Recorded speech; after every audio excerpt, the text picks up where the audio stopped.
আসসালামু আলাইকুম। এটি একটি সতর্কমূলক ভিডিও।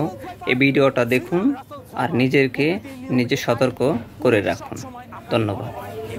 বন্ধুরা, পুরুষ এবং স্ত্রী, male Russell's viper, female Russell's viper, প্রকৃতির নিয়ম এটাই। পুরুষ সব সময় আকারে বড় হয় এবং সুন্দর হয়। নারীরা রাগ করবেন না কথাটা শুনে, এটা প্রকৃতির নিয়ম, আমার কথা নয়। মেল রাসেলস ভাইপার এবং স্ত্রী রাসেলস ভাইপারের মিলনকাল চলছে নভেম্বর এবং ডিসেম্বর মাস জুড়ে। মিলনের ফলে কি হবে? প্রায় 40 থেকে 50টা সরাসরি বাচ্চা হবে, কোনো ডিম না বন্ধুরা। ভয়ঙ্কর ব্যাপার। আমাদের ভারতবর্ষের মধ্যে একমাত্র সাপ, যে সাপের সরাসরি বাচ্চা হয়, কোনো রকম ডিম হয় না। এবং এই নভেম্বর ডিসেম্বর মাস জুড়ে প্রচুর উৎপাত হচ্ছে। যদি জমিতে এই রকম সাপের দেখা পান, কাছাকাছি যাবেন না, ছো মেরে অ্যাটাক করে দেবে। কামড়ে যদি দেয়, ভুল করেও যদি ওঝার কাছে গেছেন, নিজের মৃত্যু নিজে ডেকে এনেছেন।